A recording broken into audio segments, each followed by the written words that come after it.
All right, thank you for staying with us. President Bola Tinubu has said that the 3 recently opened gas plants in Delta and Imo states will increase the nation's gas supply by 25% when they are fully operational.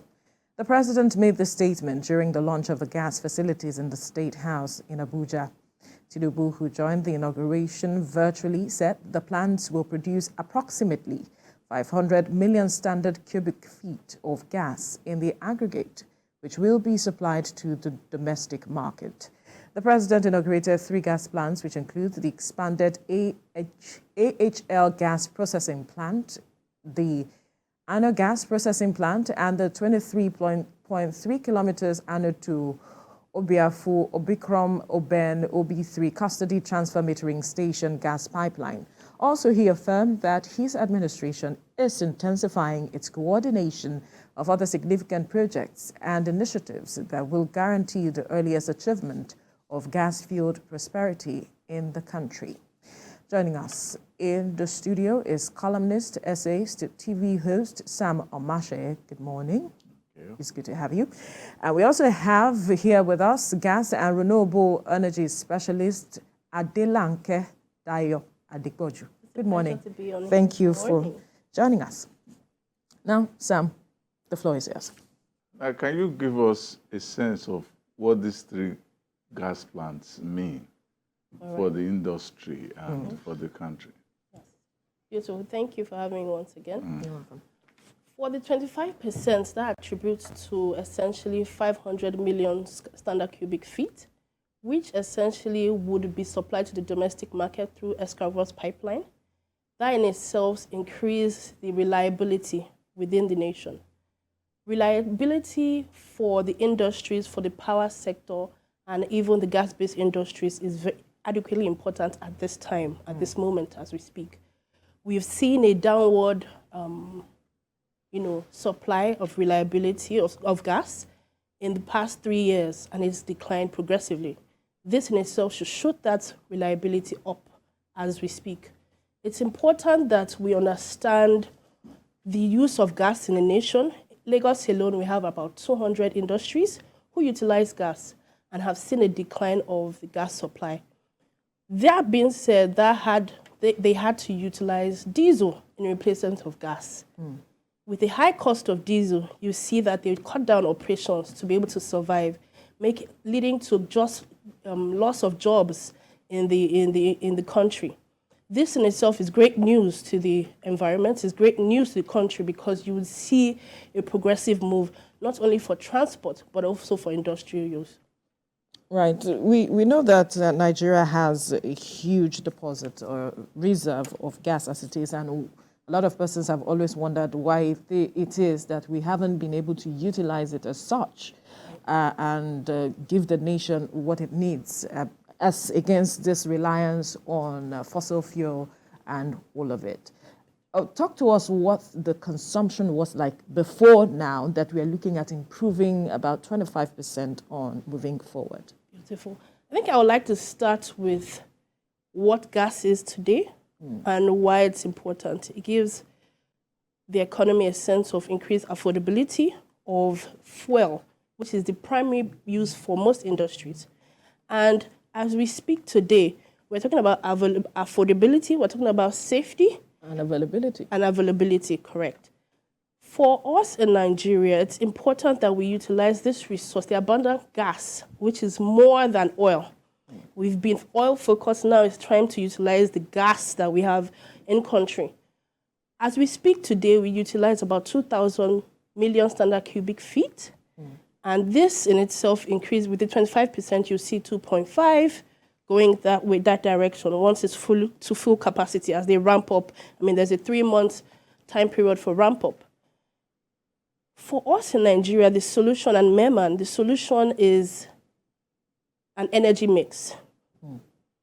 However, we understand that the gas is in abundance and we need to utilize it for transport. I mean, it's all in existence for the industry as well. So production, processing, heating, you have that in high abundance utilization. Now we're moving to transport, and that is why where, although transport is a little drop in the ocean, in all honesty, it is important that we increase the utilization locally. And that's in line with the natural gas policy that has been recently set out. It is important to make sure that we sensitize and pass that information of the benefits of natural gas in country. Now there's a talk about this tie-up as that's alliance between the NNPC, they call it NGIC. NGIC? Yeah, NGIC, that's under NNPC. Yes. With what they call SIPCO, and there's another one with SEPLAT. With SEPLAT. Now tell me how this collaboration works, because these plants were not just planted, as it were, there yesterday. Yeah. There's been work going on. Tell us what it takes to set up those plants. Okay, beautiful. So there is a public-private partnerships between NNPC and the private companies earlier mentioned. Essentially, once a well is identified, for AHL, you have this is GPP2, meaning that there has been a project and it's escalating in phases. In the commissioning, you heard the MD speak about phase 3 coming up. Yeah. So it's a progressive move, and you find the well initially, you get the funds and investment to grow the infrastructure and provide connection from the wellhead to the existing pipelines. That in itself is capital intensive and required. Government cannot do it alone. And that's why you hear the president calling on the private sector to make sure that we collaborate and partner to move the country forward. We're still looking at the matter of gas exploration and its benefit to the country and the economy as a whole, which is what the current administration is saying, is looking at 25% increase. And we still have in the studio columnist, TV host, essayist Samo Mashe, as well as gas and renewable energy specialist Adelanke Dayo Adikboju, talking to us about this.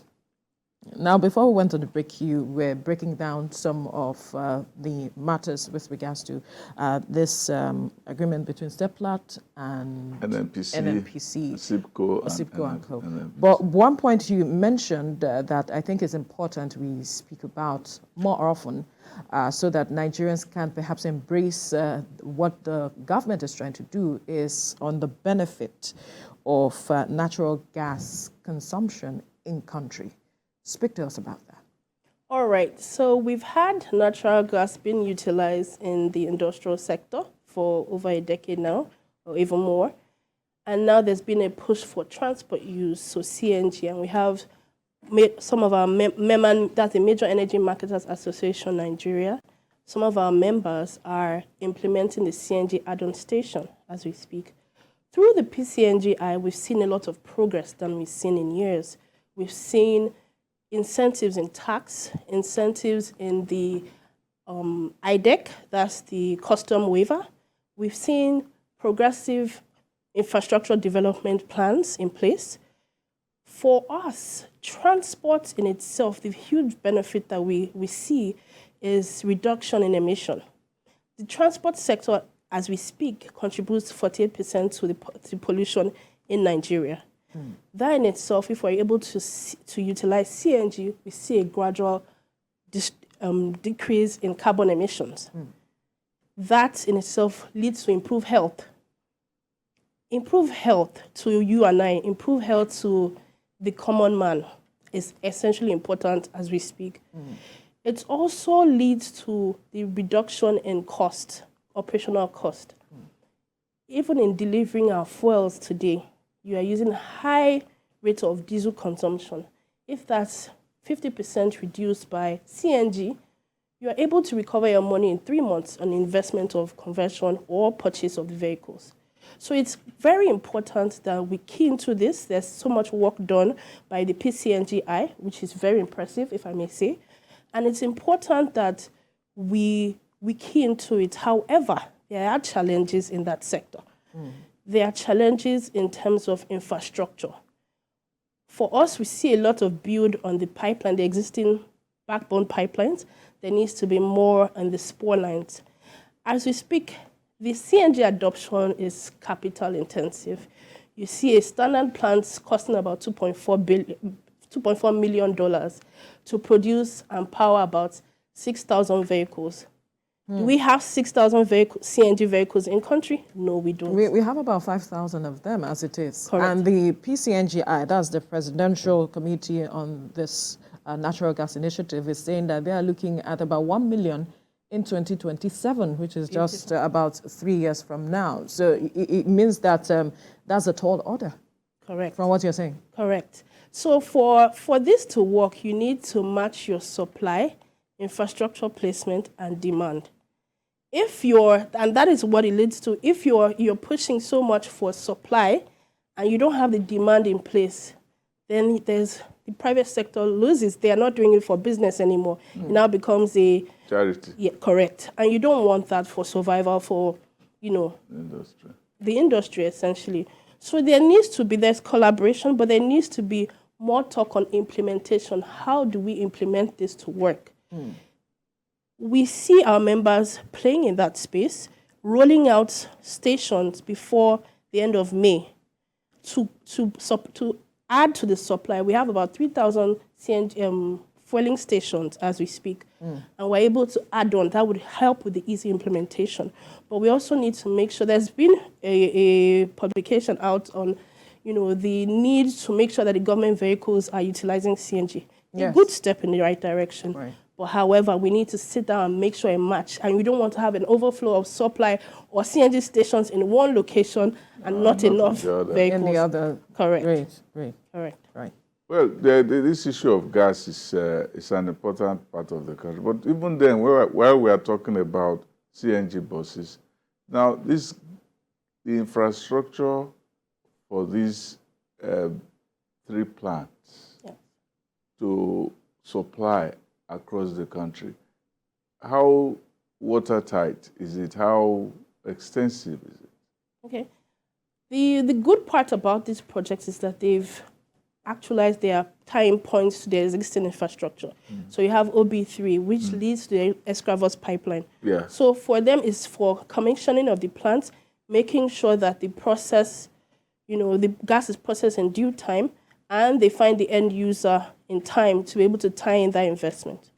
Now, there's also the issue of whether these pipes, are they deep in the ground or are they liable to any form of vandalism, brigandage, and All things right. like that? How secured are they?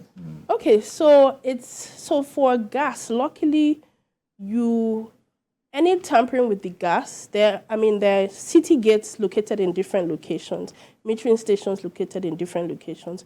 So for gas it's very hard to get vandalism on the natural gas pipelines. Depending on the size of the pipeline, the Escravos pipeline, more than maybe 20 inches, it's above ground. So you see that clearly. But the smaller pipes are laid beneath the ground. There are already safety measures put in place. There are marks at each level to ensure that once you are digging the ground, you're able to identify there's a pipeline. There are signposts around saying there's gas pipeline in the facility, so you would know. And as this goes on, there's huge need for community engagement. And that typically would always happen in any gas line project or major project. You need to sensitize the community of what is in their environment.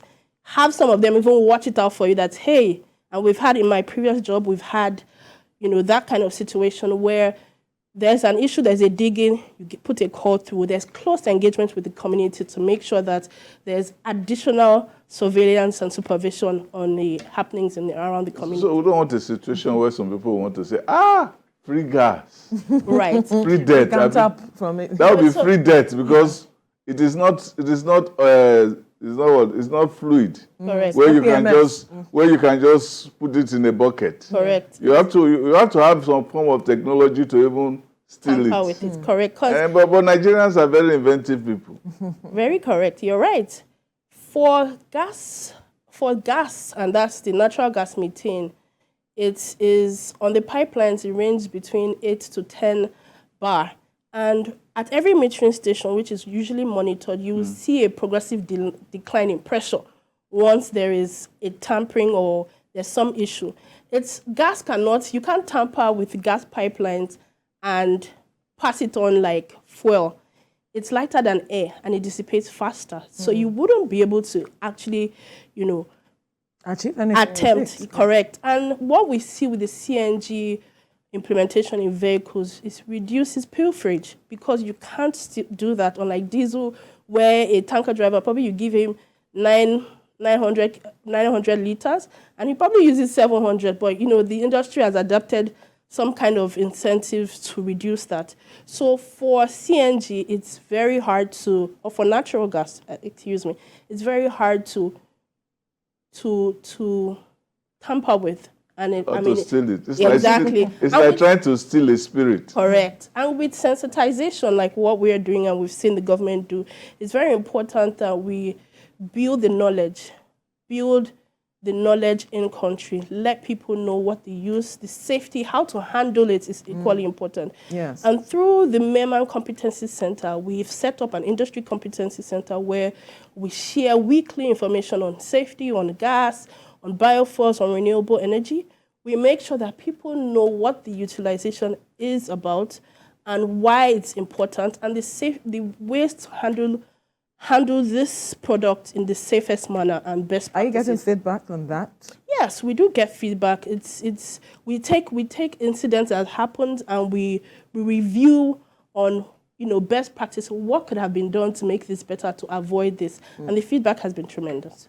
Interesting, because that's one major concern for some persons, as it is that if we are turning our attention to the use of compressed natural gas as it is, it's important that we enlighten people on its usage and every other thing, safety as well. It's very, very important. But for the average Nigerian, what their concern is, how will this crash the price of petrol that is affecting every other item as we see in the economy? How will this improve their access to perhaps getting the product and also movement, transportation as it is? Because you're saying that this is transportation that we are trying to explore to deepen the usage in that sector. Correct.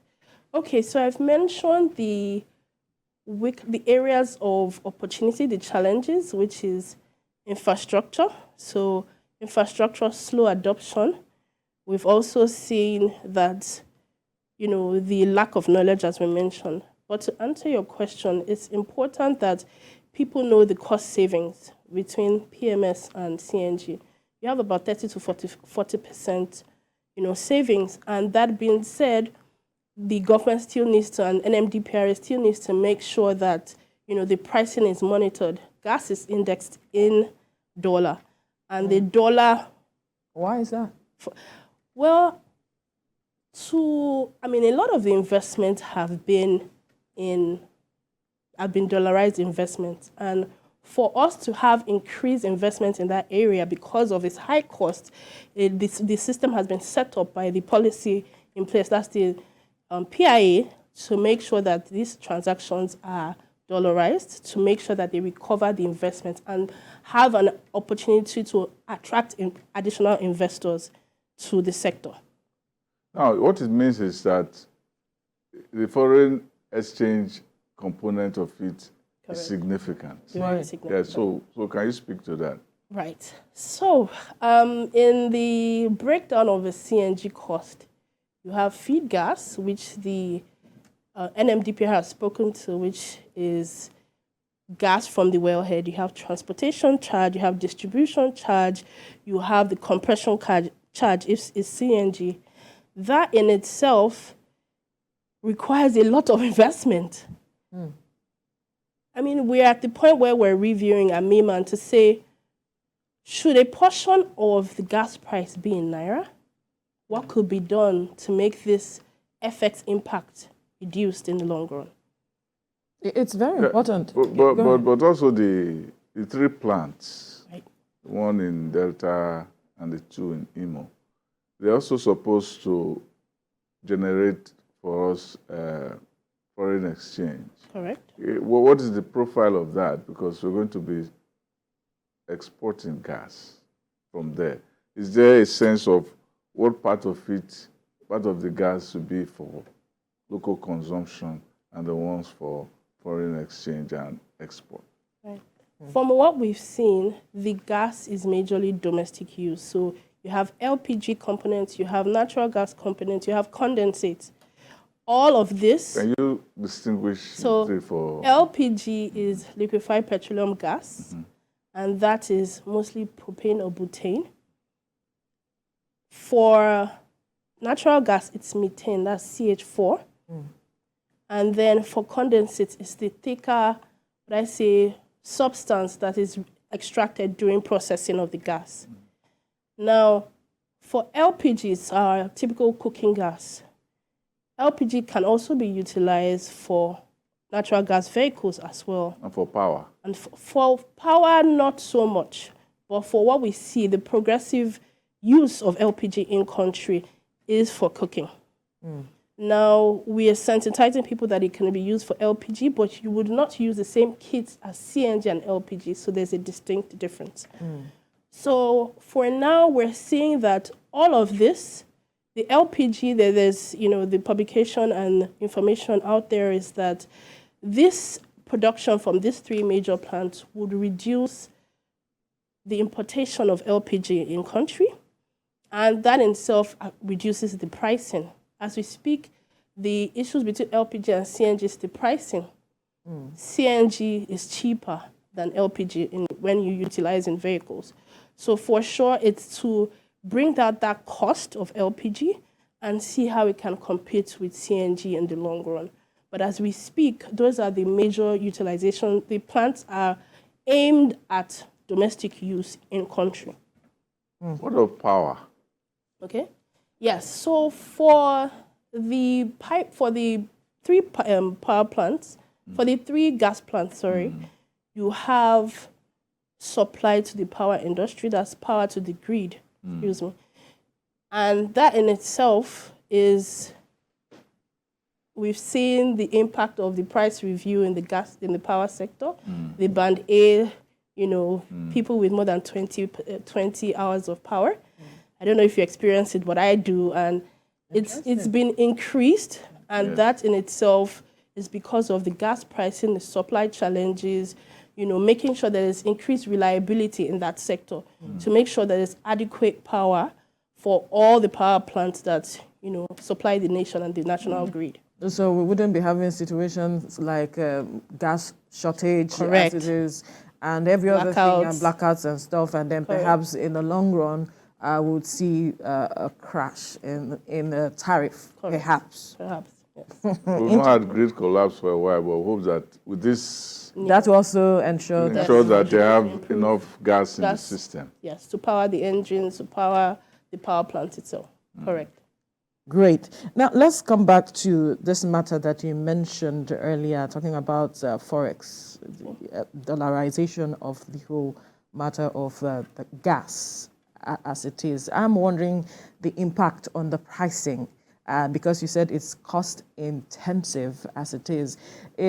How can government come in with regards to this? Because at some point it seems that there were talks about some waivers being given or some subsidize, something that government is subsidizing as it is. Perhaps you speak to that to clear the air. Okay.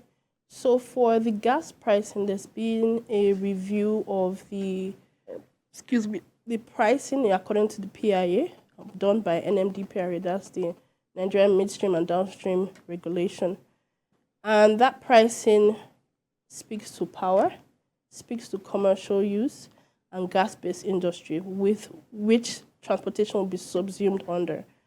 And the gas pricing has been reduced for CNG to $1.57. That's the input price, the base price. And that in itself is showing that government is taking into consideration the dollar volatility and making sure that it's affordable to you and I. Whilst it's in dollar, there's also been a review on how typically you would see that at the end of the month, the dollar, the invoices or the value is calculated based on the end of month exchange rate. But there's been a review to look at the average because of the volatility at a point. So for sure, we're putting it out there to government to say, let's look at how we can restructure the gas pricing to make sure that some elements is in Naira, and it's affordable to you and I, and the investment is still in dollar. Interesting. So when we're looking at this issue of collaboration with companies that work with NNPC for gas, what is the nature of the industry now in terms of investment from outside? Beautiful. So, I mean, I've had gas in the last 6 months when I've had in my life. If you put together, you probably can light up the whole of Africa if you convert that to energy. There's been, for there to be more investment in that sector, you need to make sure the regulation is right, the policies are right, the pricing is right and attractive for investment. You need to make sure that there's demand and supply, there's infrastructure in place. And those are what the government are looking at simultaneously to make sure that this is successful.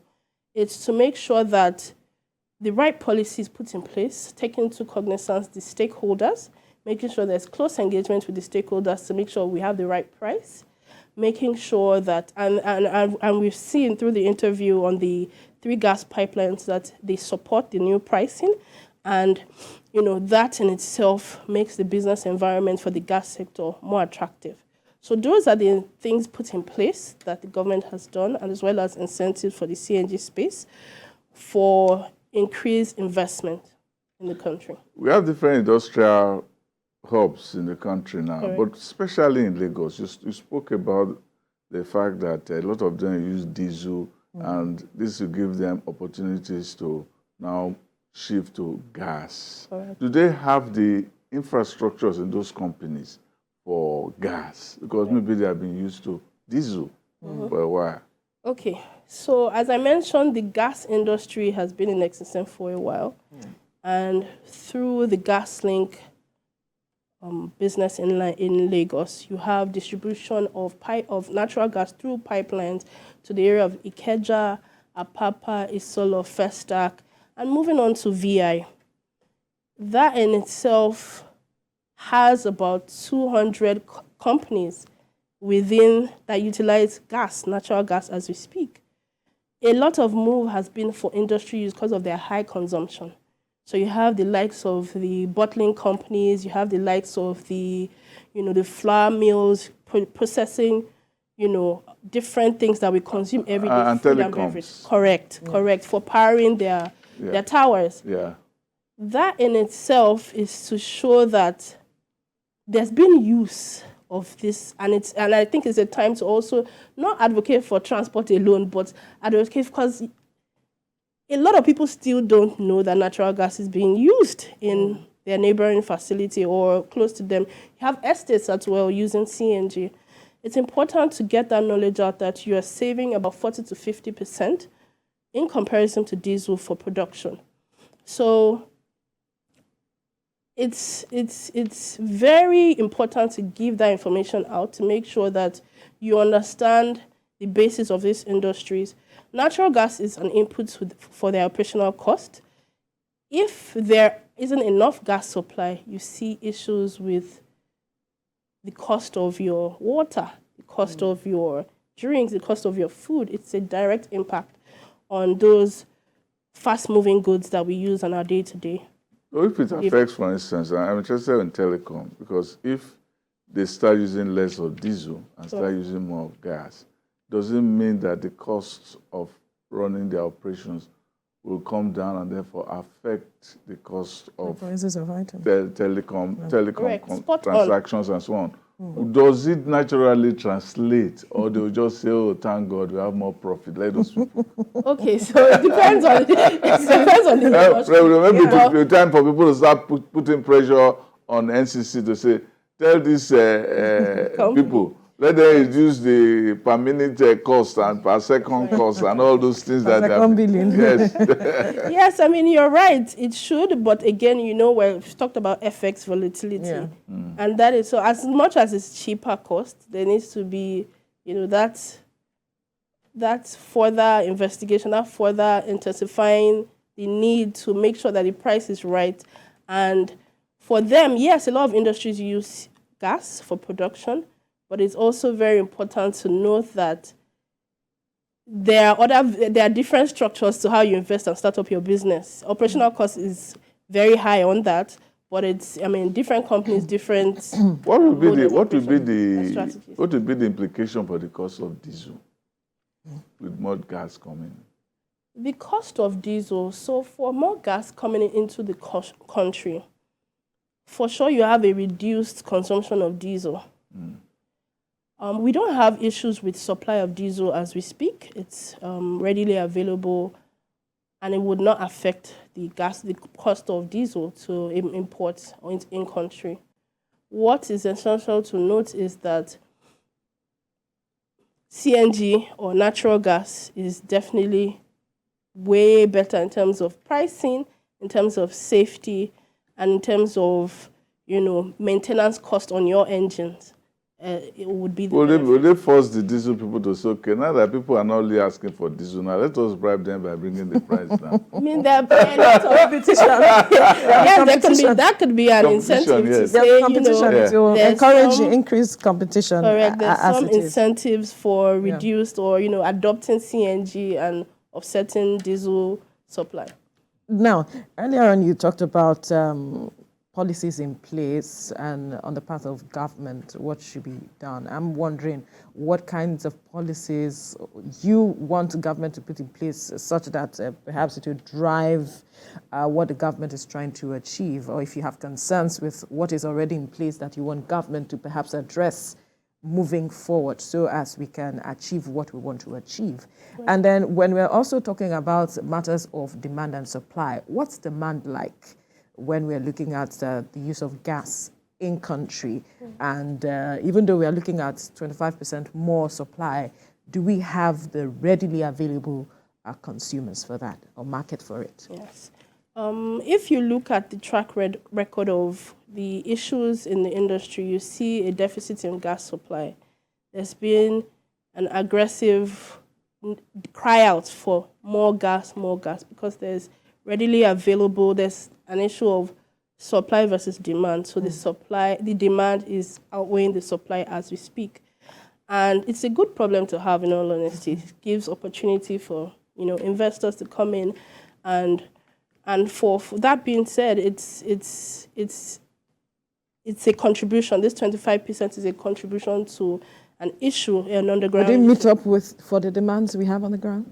I mean, from where I sit, it should meet up. It should increase reliability. We have reliability ranging from 70 to 80, which should be seeing it in the 90s. Hopefully, as more plants progress, as the completion of AKK comes on board, you are able to get more gas into, you're able to get more infrastructure in place, create that demand as well, and make sure that supply justifies the demand. So for the matter of policy, like I asked earlier, what more should government do? For policies to be put in place, I mean, there's been tremendous look at, the PIA. The PIA has just been implemented and has just been, rolled out, and we need to make sure that it's implemented. We need to make sure that as we review, as we implement this policy, it needs to make sure that we engage the right stakeholders to make sure that it's suitable for the economy. The policies in place have just been implemented, so has just been rolled out. Let's see how it progresses as we implement, and we'll make sure as MIMA that we're in close communication to make sure that they are applicable to the economy. With these plants, what's the state of gas flaring? Okay. For gas flaring, there's been a significant reduction based on the rising demand. There are charges, there's policies in place to make sure that you have reduced, you are charged if you flare gas, and that itself makes the IOCs make sure that they're finding ways to utilize this gas and not flaring. We've seen a significant decline in gas flaring, and we're calling on more investors to come on board to make sure that not just oil exploration, but gas processing is put in place too as well. It has implication for the environment too. I know that when I was a little kid going to school in Noweli in those days, and I was we're going where it was at night, and I saw this whole illumination in the night. I was finding it impressive. But then my dad told me that it was the nation's wealth that was just wasting away. And, Correct. it was very jarring to my ears. I didn't understand it. I couldn't really grasp it. But you know, even when I left school and I came back, anytime I came to that part of the country, many years after, decades after, you still saw the waste. Sometimes I wonder, how much of these things do we have that this thing keeps wasting and we still have them in abundance? Correct. So, I mean, as we speak, we have 209 trillion standard cubic feet of gas. That flaring was as a result, as I've mentioned, gas processing is capital intensive. It will cost a well producer, less money to burn that than investing in the gas infrastructure. Really? Correct. So that in itself was why we had that amount of gas being flared, because the utilization, there was no demand at that point. Okay. The utilization now is rising, and we're advocating for more use of this product. That in itself will create an environment for more investment in the infrastructure to pass this gas across, either for exportation or for domestic use. At least we need them for power now. Yes. Now that we know that we need to have power. Correct. In all the bands, so that we have bands and not banditry. I know. Correct. So, yes, it's good. I also hope that there is an appreciation of what is going on with power. Do we get a sense that there's an appreciation of it, even not only industry, but also investors? Correct. There's been a review of the pricing to make sure that the tariff is cost reflective, meaning that my operations, my infrastructure development is tied to my cost. And then itself, to be honest, my personal experience, I've seen improvements in power supply on this band A sector. So we have bands and not bandits. You know, there in itself gives that sector the drive to increase and improve their infrastructure. If, for example, if I'm producing and my pricing is regulated and doesn't reflect my business or my operational cost or the money being utilized, it doesn't encourage infrastructure development. We have abundant power plants. We have about capacity of 12,000 megawatts. We're only utilizing about 4,000 and something. We have issues with transmission and distribution. If we're able to fix those problems, we see improvement. And power to you today, I mean, if you go to other countries, that's least of your problem when you're, and you focus on different things to develop other sectors. Well, the problem with power abroad is not whether you have power.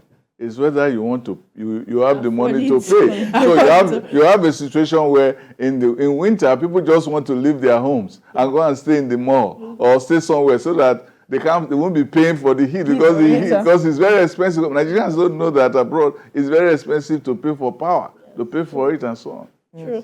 Yes, that in itself will help you be conscious of how you consume it. Yes, correct, at your house, and how you're mindful of utilization. Metering is still a major problem. Correct. in Nigeria as it is, because some persons just get outrageous levies given them because they do not have meters, and so that's another issue I believe that has to be dealt with in the coming days with regards to electricity. Well, one major issue that we've seen with, for instance, the consumption of petrol in the country is monitoring the level of consumption. We do not know how much we consume as a country. Why? Because of smuggling and all of that. I wonder if we'll be able to monitor that for gas this time around, and how that will help us perhaps turn things around in the economy. Right. For gas distribution, it's a thing where it's monitored at a monthly basis, even on a weekly, on a daily basis. it's between the supply, making sure the utilization, everyone is metered along the line. So if today you're powering TVC News, you would be metered, and at the end of the month, the gas provider is able to, monitor where and how my gas is being utilized, make sure that it ties in consumption versus, supply versus consumption, and you're able to track. The system now, as we speak, is metered on every station. That's one learning they've been able to implement to make sure that I know how much I'm using at the end of the month. I know how much I'm using on a daily basis. Even before you enter a gas and supply purchase agreement, you would need to give a nomination of how much you need before you go into that contract. And that in itself speaks to how much you need per hour. And you're able to monitor that on your end, as well as your supplier able to monitor that as well. Looks like there are more gas plants in the offing. Sorry, say that There again? are more gas plants in the offing. Okay. They're planned by, as announced by the GMD of NNPC, Meleki. What do you know about that? There's been an increased push from the presidency to utilize this abundant resource that we have.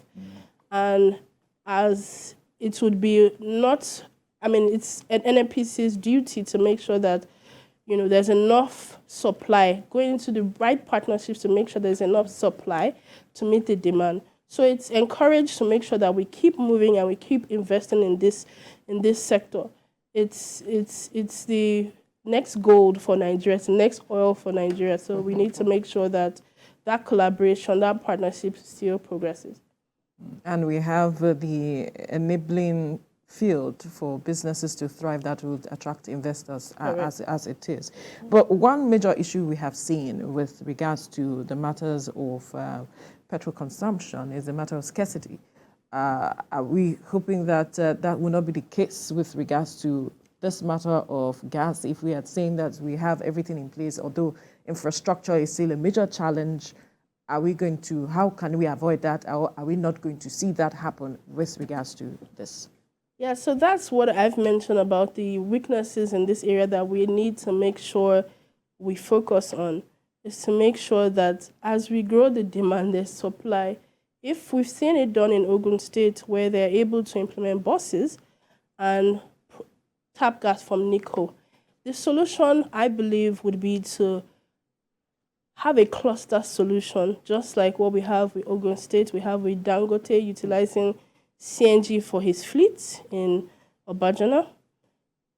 Look at the mass transit buses, identify a cluster of their routes, key into a supply point, and build that cluster development as we progress in different areas. That in itself would make sure that your demand or your supply or infrastructure has not been put in place that does not justify the demand that it's springing up. But CNG buses are not just CNG enabled alone. They can also use fuel. Correct. So when you run out of gas, you have not run out of gas.